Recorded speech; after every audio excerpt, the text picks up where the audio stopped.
Awesome. I think we're ready to roll. So I'm going to go ahead and share my screen and we'll start the presentation. All right. Well, I'm gonna just the way the presentation will go today. I'm gonna handle the first part, and then Mercedes is gonna share her expertise on some of the web impressions, and then we'll wrap it up together, and then have questions from you all.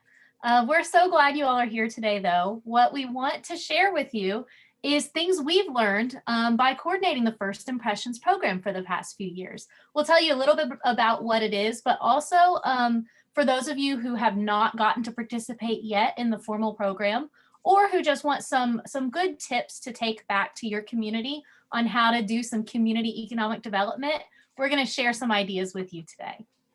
So the first thing we're going to mention is, what is a first impression? We've kind of discovered some of the dictionary definitions of it. Everyone has a different idea of what that means in their community, though. But ultimately, it is just what is that initial experience that you have. So I want you to think about your own community for a minute.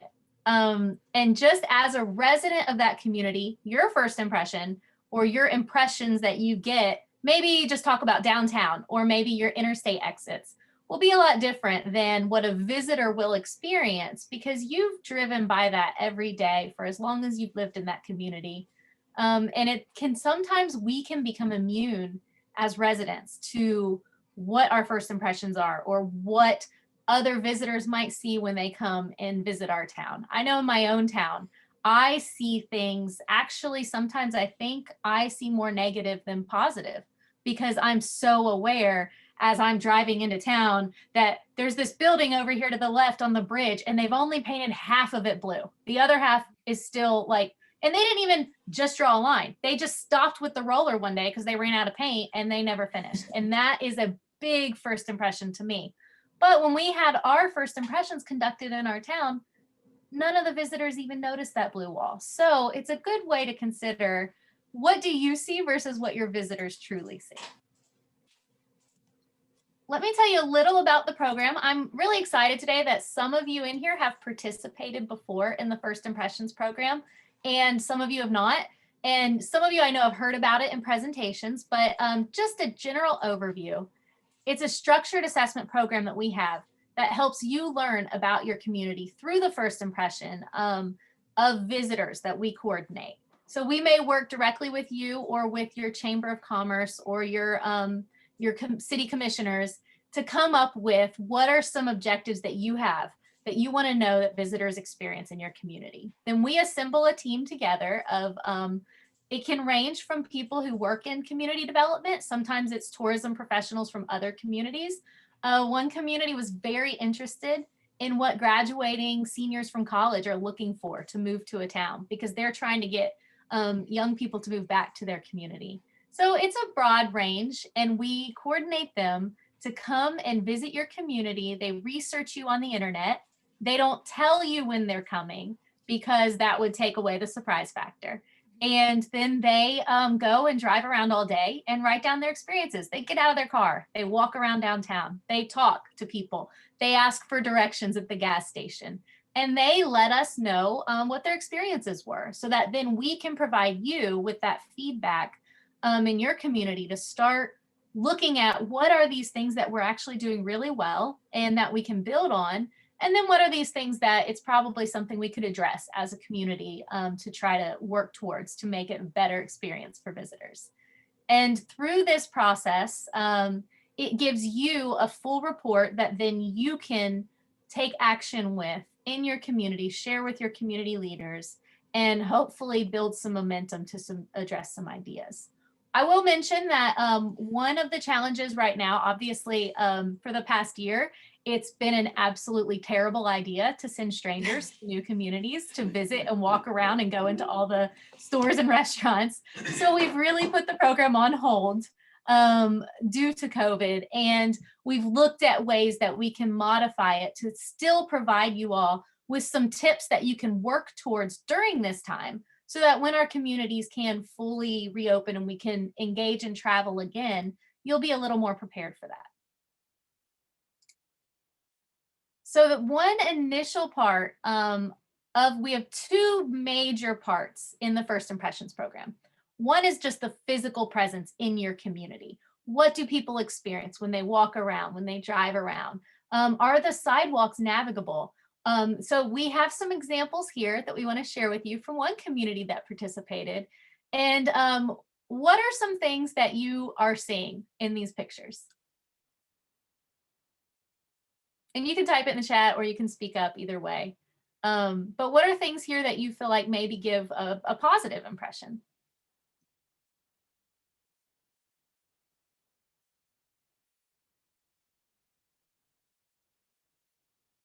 Name labeling. Okay, yes. So clear labeling of locations in the community, signage with good directions, nice landscaping.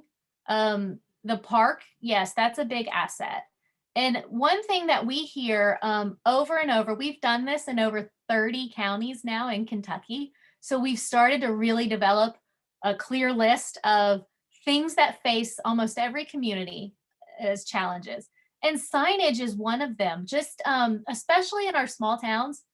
If I ask you how to get to the library in your town, you probably know. You may not even know the name of the streets that you turn on to get there if somebody wanted directions. You know that you go up to where the First Baptist Church is, and then you turn left there. Then you go down to the stoplight where like Old Man Rogers' house used to be, but it burned down 10 years ago. But then from there, you go right and you're at the library. Those things don't translate to visitors or people who've recently moved. So the signage is really important. In this community, we felt like did a really great job. So I want to ask too, and you can either do it through typing in the chat, or there's a thing to vote, and you can make just comments in your participant list of yes or no. How many of you have a welcome sign, like in the bottom left corner here in your community somewhere?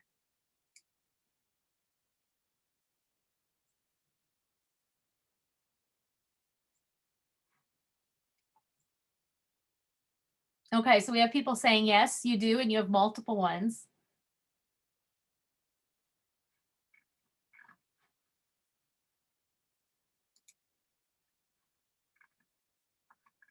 Okay, so one community Greenup does, but only at the one entrance. So maybe there's other entrances that aren't being covered for people to know when they enter your community. We see a really broad range of community signage. Okay, so there is signage, but not well maintained. That's a common one too. There was a big push about 20 years ago for communities to access funding to install signage, and a lot of the community leaders who've been in place for that time period, in their mind, they know, well, we just put up all those signs a few years ago, and when we really look at the timeline, a few years actually translates to 20 years, which means maybe they're in disrepair or they're fading or they're crumbling or the landscape has overgrown so much that you can't really see it. So one thing that's just a really simple, easy way to create an impression to visitors is that strong signage between the navigating and the welcome signs.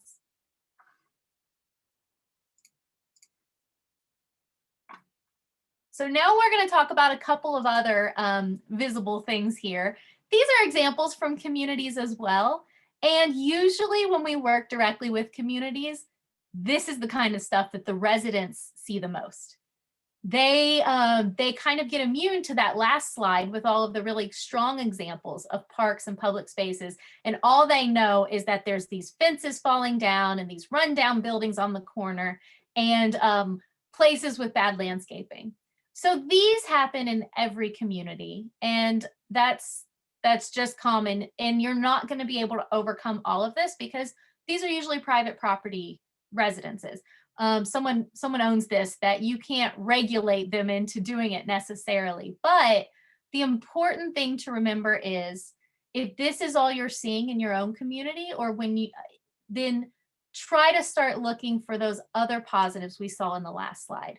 Because one recommendation is identify these challenges that maybe you can't address and you can't clean up immediately, but by putting into place more positives than negatives, you will overshadow that. And people who leave won't just leave with these images. I can tell you with certainty, every community we've done, the visitors overwhelmingly have more positive things to say when we give the report back to the community. And there's always a couple people who walk up to me after and they say, man, I thought that was going to be a lot worse. That wasn't really as bad as I thought. And the things you pointed out that are negatives, we already know about them. We're trying to figure out how to address them. So we've been able to recognize that the more positives you can build up in your community, the more you can identify, just kind of make these less noticeable, I guess, in a way. And also some opportunities here that we encourage communities to do, particularly if the buildings are downtown and run down, is sometimes you're not going to get that property owner to care. In a lot of our communities, the property owners are actually out of state. They're not even local. So what can you do? You may be able to organize volunteer cleanups and just go and weed that grassy landscape that looks pretty terrible, or see if the city would be willing to trim it up for the good of the whole city, even though it's someone else's property.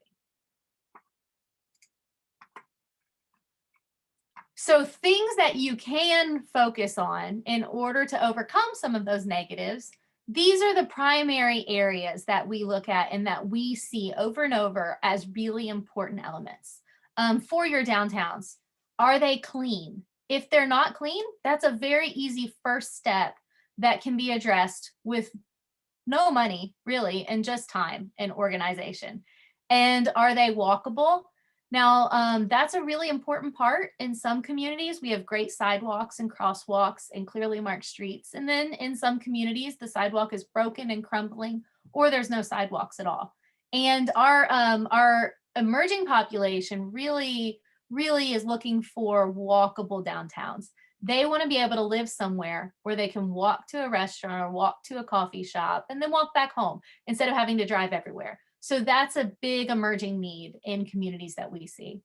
Navigation, as I mentioned before, you know in your community how to get to everywhere because you maybe grew up there, or you've lived there for 10 years now, but when people are coming to visit, do they know how to get to all of these locations? Are they clearly marked, especially if you live on either a parkway exit or an interstate exit, but your downtown is maybe 2 or 3 miles off of that exit? So people, do they realize that if they just go 3 miles further, they could be in a downtown square that's really picturesque and has a coffee shop and a couple restaurants? Or are they thinking that you're just a gas station exit? In a sense of place, this is something that has come up over and over and over in our assessments, that the visitors say, oh, well, the community was nice and everyone was very friendly, but we didn't really know what their identity was. We couldn't tell what they were about. They kind of just seemed like every other little small town across Kentucky. So if there is some identity that you have, if you're a town that has this really amazing cultural experience, how can you organize around that and echo that throughout your community, whether it's through art or through slogans or through signage or just a unified front on your web presence, which Mercedes will talk about in a few minutes. Other things that are really critical that all of us know is that we all want vibrant businesses. That's not just for visitors, that's for you. When you live in your own community, you know what you want to see and you want to have opportunities. But vibrant businesses are usually attracted to downtowns that are clean, walkable, and that you can navigate and that have that signage because it creates that sense of culture and it makes them a cornerstone in that community.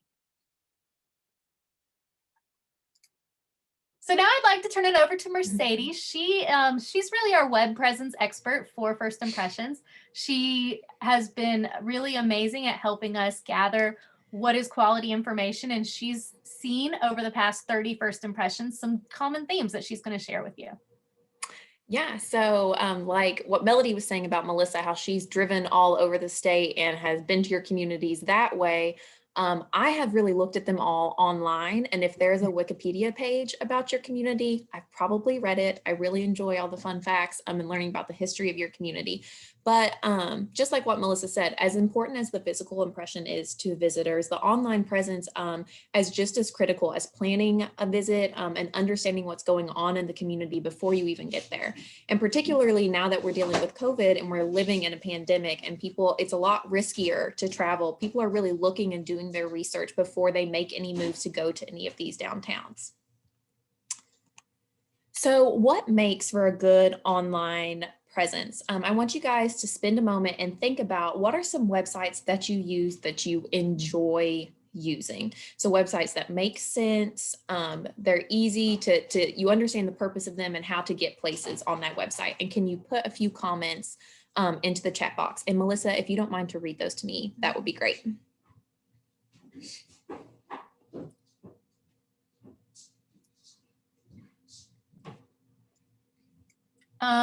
Anne mentions up-to-date photos. Yep, perfect.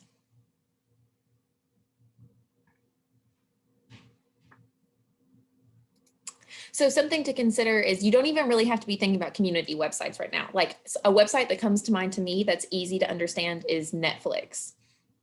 True. Are there any other examples like that? Lynette mentions active links that, working links is really critical. For sure. Okay, do we have any others? Okay, so you guys are totally on point. Oh, I see the social media sites. Yeah, excellent. Well, you guys know what we're about to talk about. This is awesome.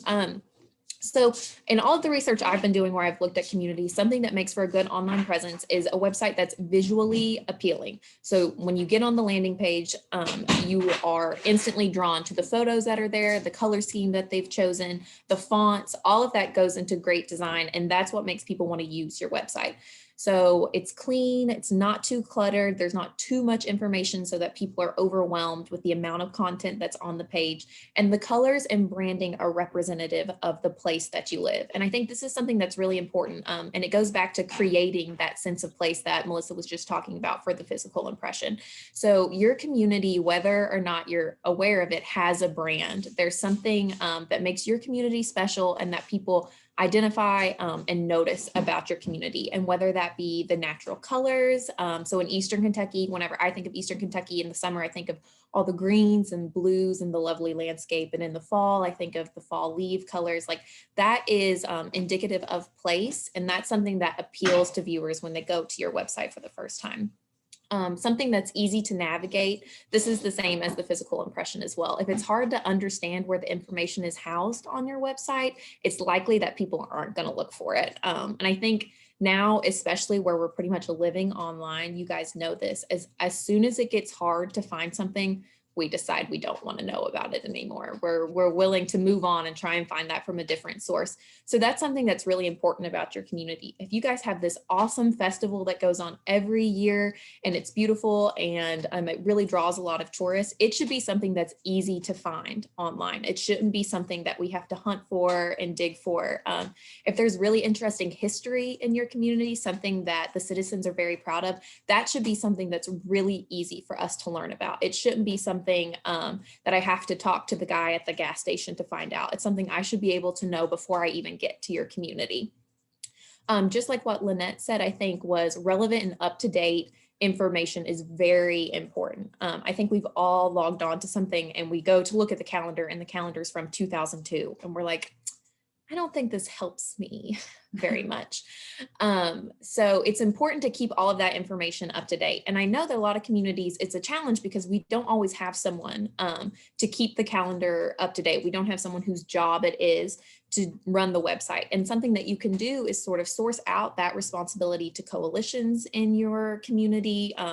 You can have representatives on those coalitions that report back to your city council or whoever's in charge of tourism there. And something I want to note is relevant information can differ between audiences. So most communities have websites for residents. And so that's where they find the directory on how to get a hold of city officials. That's where they pay their water bill, all of that information is housed there. But tourists or people who are visiting your community for the first time don't necessarily need to know that information. So it can be a great workaround, and something that gets a lot of people, gets a lot of traction online for you, is if you have a different website for tourism. And that's something that should pop up as soon as they Google your community. So if I was to Google Menifee County, which is where I'm from, and it's really great to see Kayla on the call, the first thing that should pop up for me is the tourism website. Because I don't want to get bogged down by trying to learn about what's going on in the community at that point from a resident standpoint. Someone else mentioned active social media, and this is also a really, really great way to get people to your community and to create a good first impression. So something I do, and this is sort of a generational difference, is I really like, whenever I'm trying to figure out where I want to go to lunch in a community, is I go to the Instagram and look at the location tag, and I see where people are posting photos in that community. Mostly I'm looking at the food, but that's an awesome way too. If there are Instagrammable spots in your community, so if you have a mural or you have this really beautiful natural facade that people are taking photos of, that's something that people are interested in seeing when they come to your community. And social media is a great way to highlight those. Social media is also another great way to highlight local businesses, because so many of us are getting our information and our news from social media. It's a really, really great way to get information out there and disseminate that to the public in a not as formal setting. And then once again, it highlights local business. And so like what Melissa was saying, every community wants to have a vibrant downtown business. And every community knows that to attract those businesses, there's these other steps you have to take. And one of those is having a strong online presence. Like I said, I'm from Menifee County, but whenever I'm traveling to other communities, I usually base a lot of my visit around the businesses that I want to go to and I want to see. And then I walk around and see the other things that are going on. So the local businesses and highlighting those are good bookends, or good like ways to draw people there. And then they're going to stay and look around and drive around and see other assets to your community. So this is an example of a good website that makes a great first impression. So can you guys give me some reasons why you think this website would make a good first impression?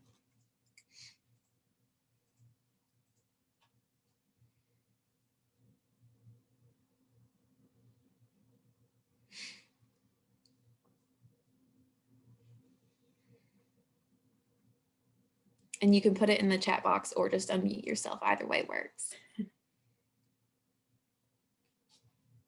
So we have the color scheme, a good font usage, that it's eye-catching and seems well organized. That everything seems to have its own category. Mm-hmm. And that it's where the locals eat. Locals eat there. That's a draw that we all have that we want to experience. Yeah. Kathy says it's nice colors and it's clear. Mm-hmm.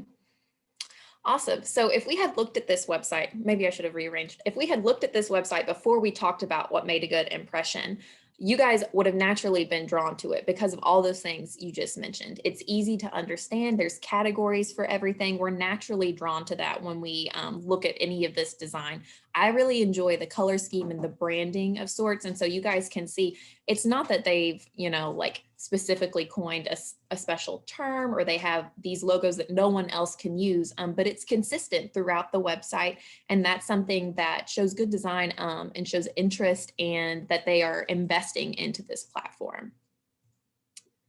Okay, so now we're going to talk about what might make a negative online impression. So we've already talked about outdated information is a good way to kill any momentum towards someone coming to visit your community. And this includes calendars, old, inactive social media accounts.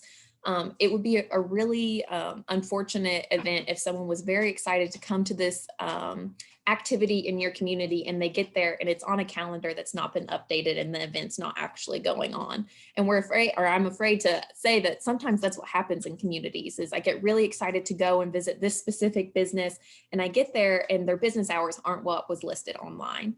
And that can make it complicated as a visitor because now I don't know that I want to come back. And that's something that can be really easily fixed.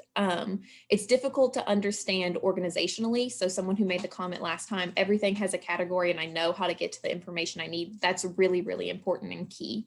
And there's no information dedicated to tourism. So like we talked about before, there's two different audiences really online.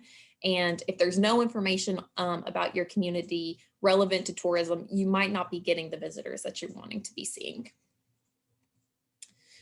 So here's some ways to increase and enhance your community's online presence. First of all, updated information. So work with local business owners, your chamber, all of those coalitions, all of those organizations and groups in your community to have the most relevant and up-to-date information housed on your website. And remember, as soon as it gets too hard to find, people are going to stop looking. Make sure you have updated photos. And one way to do this is just utilize the local talent that you have. Have local photographers submit photos. There's a lot of young people who are interested in photography, and this is a great way to utilize that resource and make them feel involved in their community. Utilize social media. Once again, so many people we're getting our information from that. And there's so many interesting ways to use social media now, whether it's through Reels on Instagram or Facebook stories or Facebook Live, and especially where our communities are all essentially online right now. This is a really, really great way to utilize it and to market that opportunity. And then you should encourage consumers to leave reviews of local businesses. So the next section of this presentation is going to be about the importance of leaving online reviews and how that can be a real benefit and asset to your community.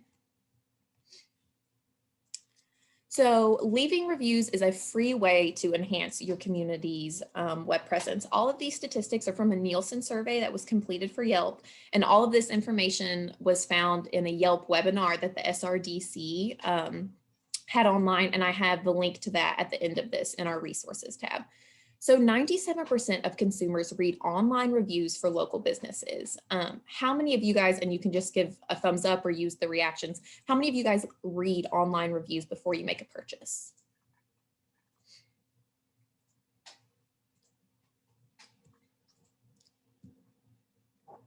Always. Yeah. For sure. And this is something that's also generational. We're seeing that usually it's a lot of Gen Zers to millennials that are reading online reviews before we make a purchase, but especially now during the pandemic, everyone is reading these online reviews and they're looking at ways that businesses are being safe and proper handling, as well as the product and the quality of the product. So 85% of consumers trust online reviews as much as personal recommendations. And I think that the importance of this cannot be overstated. Before, we used to get our information and understand the importance or the quality of a business from hearing it from someone else. You know, I trust Melissa's taste in milkshakes. So when she tells me it's a good milkshake, it's a really good milkshake. But now we're able to have that community online. 73% of consumers say that positive reviews make them trust a local business. And this is great because we have a lot of people who are traveling. So you don't have to know someone from this community to believe the review. A lot of people are getting that sense of trust from these platforms. 92% of consumers make a purchase after visiting Yelp. And this is a really big one. Yelp is probably one of the largest reviewing platforms, and it's not just for restaurants. A lot of other services can be reviewed there. But 92% of consumers, that's a pretty big number. 42% of those consumers make a purchase within a day, and 79% make a purchase within a week. So what makes for a well-written review? Whenever we're filtering through these reviews, what information are we looking for and what is most helpful? Photos is a big one. Clear photos that shows the product that has been bought or the product that's being used. Detailed language. So not just saying it was good or it was bad or it was okay. Having a bit more context really helps people understand the experience that the consumer is having. Fairness to the business is a big one. I think we've all read reviews where it feels really skewed against the business. And lots of times those are about things that the business can't control. Customer service is something totally different, but the business can't always control if there's parking on the street or what the weather conditions are like, or if the snow or the ice hasn't been shoveled or salted that day. Those are things that the business isn't necessarily in charge of. And while it does impact the customer experience, it's not fair to the business to always include that. And then useful information is always very helpful. I think we've probably all read reviews where we're like, what is this even about right now? Because it's not about the food or the product. So things to include these days includes COVID safety precautions, where to park, counter or wait service. Sometimes you go to a restaurant and you think you're going to sit down and order, and that's not always what happens. So it's nice to know that sort of thing before you get there. So here's an example of what we would consider a good review to leave. I thoroughly enjoyed my dinner at the Old Tablet Tavern in Bardstown. It's located right downtown with street parking. We had reservations for 2, but I'm not sure you would have to have them to be seated on a Thursday night. Our waitress was excellent and incredibly attentive. We started with the fried banana peppers as an appetizer, and I had the bourbon walnut chicken with a baked potato. This is making me hungry as I read it. The house ranch is excellent, and I'm still dreaming of the signature bourbon sauce. We finished our meal with a slice of the Talbot Tavern pie. We had a fantastic meal with amazing service for a fair price. We're already excited to go back. So can you guys tell me what aspects of this review do you think are helpful to someone who's looking into going to this restaurant?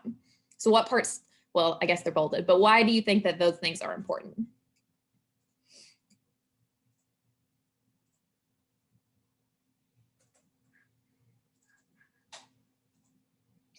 It includes pictures.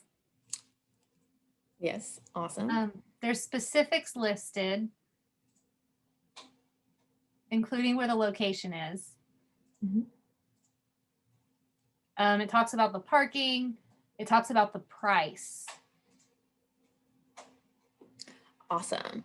Exactly. So after reading this review, I feel like I know what I can expect from this restaurant and what my experience is going to be like. So these are 2 reviews that maybe could use a little help. I'm going to let you guys read them yourselves. And then if you could type in the chat box or unmute yourselves, tell me how we might be able to rework these reviews to make them a little bit more helpful.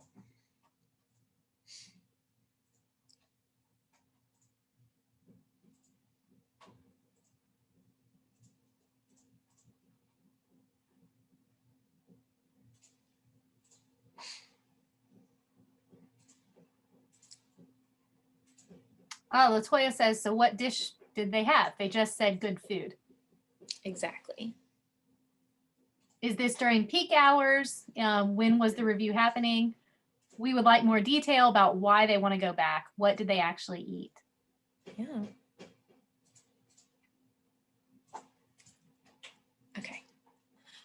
Awesome. That's all totally perfect examples and answers. So not that either of these are bad, they just don't always give enough information for someone to make a good judgment about the restaurant from them. So on Yelp, users utilize business information to read reviews, view hours, visit the website, and look at photos. And then 70%, 70% of Yelp users always or frequently make a purchase after they map directions to a business they found on Yelp. And 78% of Yelp users always or frequently make a purchase after calling a business they found on Yelp.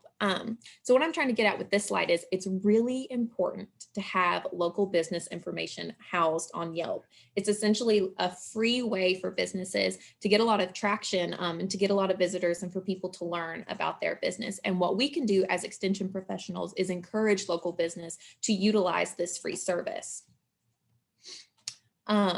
So encourage local businesses, both local business owners. I'm like Melody now. I wish I wasn't as chatty. To complete and verify their account on review websites such as Yelp and TripAdvisor. Make sure all of that information is up to date. Encourage them to use photos of their products. And consumers rank Yelp the #1 review site. So it's a really great resource to have. So what's interesting is all of that information that we learned about how to make your community's online presence more visible and more exciting to visitors. It's the same for local businesses who need consumers to leave reviews. So something to think about while we're covering all of this information is that citizens in a community and community members are like walking Yelp reviews for your community. So everything we talked about with leaving a good review, as community members, we can be constantly giving that information to visitors. So think about the language that you're using. Don't just say, yeah, that restaurant's good. You can say that restaurant is excellent and these are the dishes that you should order.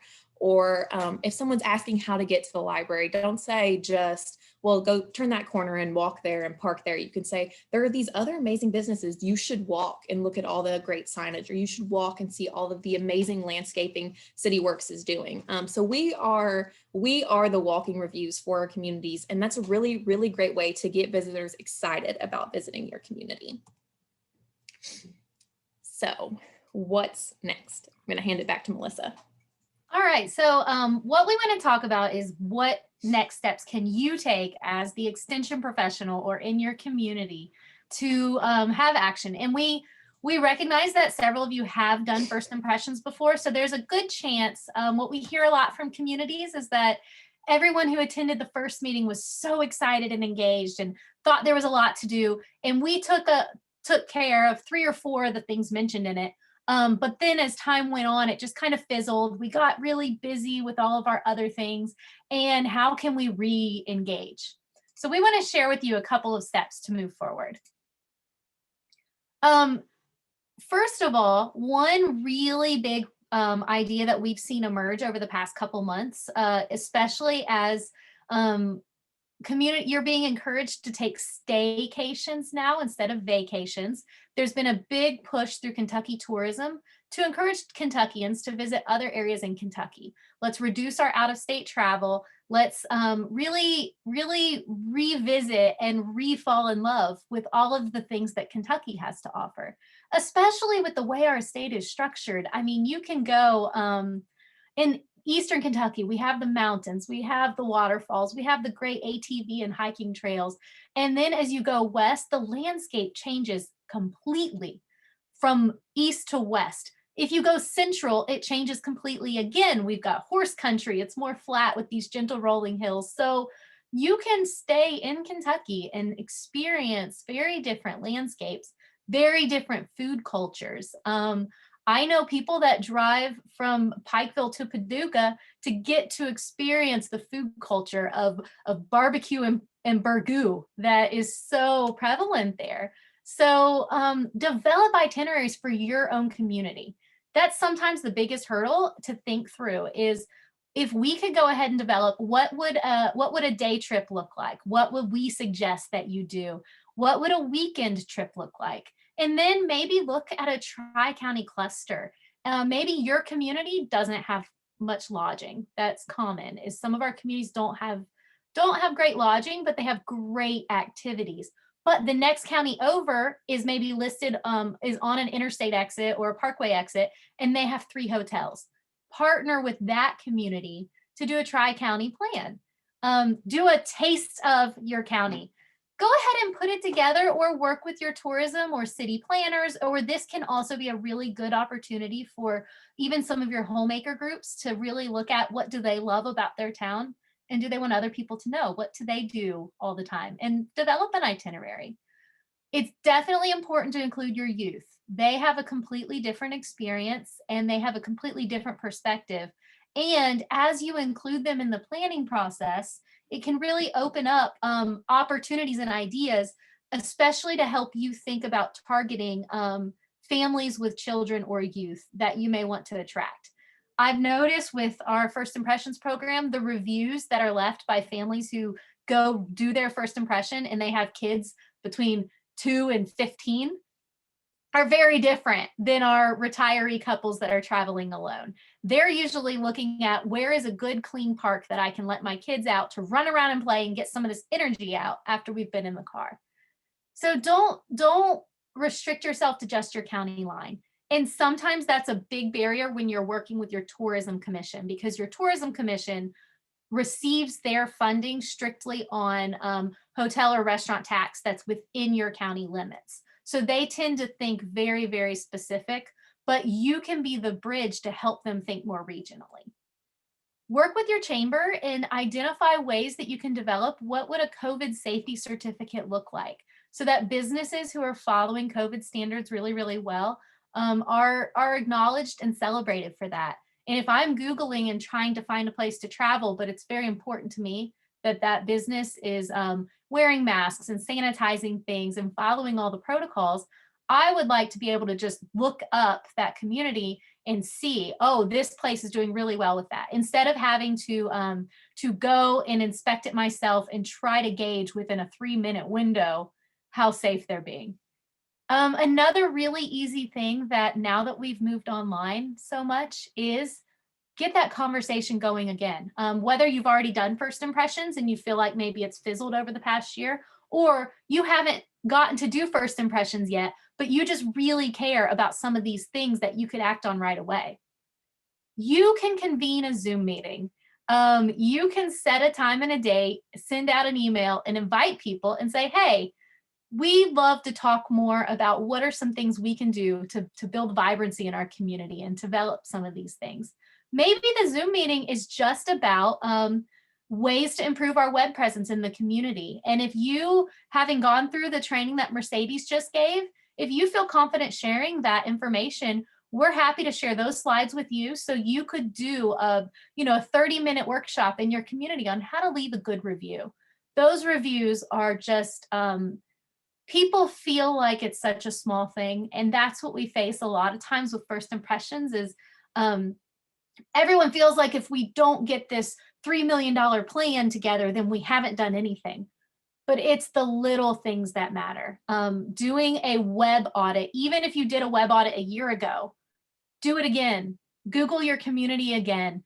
Make notes of the things that are outdated and contact the person in charge of that and just pass that on, that information, because those are the types of feedback that you can provide your community to make immediate change at a very low cost. Work with those local businesses. Help them understand why being listed on these review sites matter. Because I've heard a lot of businesses say, oh, well, we don't want to get on there because I had a friend who owned a business and he got on there and everybody left such bad reviews about his food that his restaurant shut down. Well, there's, if that many bad reviews are left about your product, then it's an opportunity to improve your product. Or maybe you shouldn't have been open in the first place. So I think there's two ways to go about it, but showing them those statistics of how many people, once they see you on Yelp, will then follow through and buy your product. And another thing is develop that shop local campaign. There's a lot of resources that revolve around Small Business Saturday, and the state business development office can provide that can help you organize and encourage people to shop local. Oh, and one more thing I forgot to mention on that list is it's not on there, but I just remembered it, Mercedes, so you're fine. Is that you can do the walking tour of your community, even if you've never had a first impressions, and we may not be able to send visitors to your community for another year. We have a resource on the CEDIK website that is a walking tour where you can just get a couple people together and go for a walk downtown, and it asks you specific prompts to start documenting where are the sidewalks broken. If I had a stroller, and this is one of our favorite things, is to tell you, organize a walking tour with a variety of people in your community. Have a mom who has a stroller that she's pushing, or have a dad who has a toddler that he's trying to have walk alongside of him, or have someone that uses a cane. And that will really change your perspective on how your community looks. And we've had a community where they invited the mayor to come with them, and it actually got a lot done just walking with residents around. And that's a way you can do it outdoors, socially distanced, but still have some things happen. Okay, I think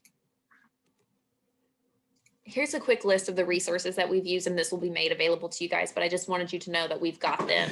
And when you talk about planning itineraries, we've developed an activity for youth and perhaps any student groups or organizations you have going on where we already have the worksheet. So most of that work is already done. All you have to do is get the students together.